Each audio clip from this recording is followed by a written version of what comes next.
Thank you. Mr. Larry Bernhardt. Good evening, Mr. Bernhardt. Oh, good evening.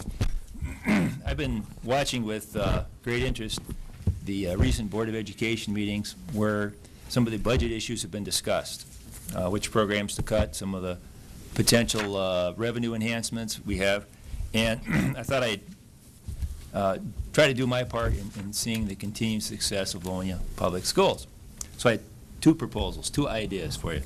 The first one relates to the date of the annual trustee election, moving that from May to November, along with the general elections.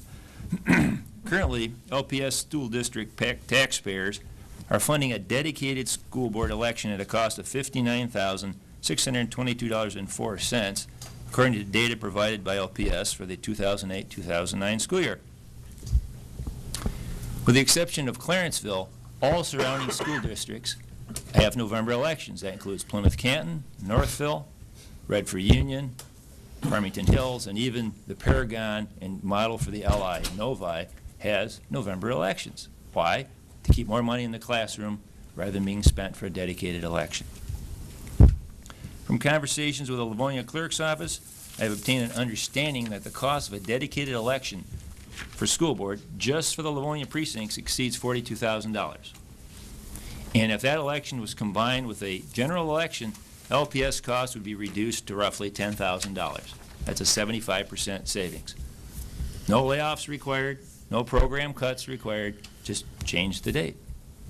If I apply the 75% savings factor to the budget, to the cost that was spent last year, which was $59,622, that's the savings of roughly $45,000 annually by moving the school board election. And some may ask, what exactly does $45,000 provide for LPS, the students and the taxpayers? Well, that'd cover roughly 30% of the superintendent's $49,000 salary. They cover 1.6 years of every trustee's stipend that you receive. That would cover 85% of the audit cost, which was $52,453 for the last school year.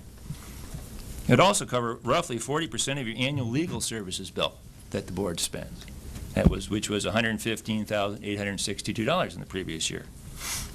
Some say that it is too late to make a change for 2010. Well, folks, your 2010-2011 school year budget and income will be a lot worse than what you're seeing now. So why don't we get started tonight or your next formal meeting, and two trustees can put a motion before the board to have discussion and vote on a resolution to change the school board election date to November. Why not? The second area that the school board can save some money without any layoffs or program changes are trustee stipends. As I mentioned before, the district paid $28,200 last year in trustee stipends, in other words, your compensation. In addition, it reimbursed and or paid directly $3,778 for conferences. Currently, the BOE trustees are paid $50 per meeting. Approximately 5 years ago, the manner of calculating the frequency of this $50 payment was changed. I think Mr. Lessard can tell you all about that.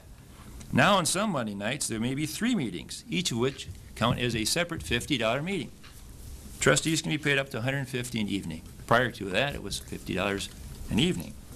I propose that trustee stipends be revised such that each trustee is paid a flat annual stipend, paid monthly, equal to 50% of what was spent last year on a per capita basis, and that all district paid trustee participation in various conferences be uncompensated.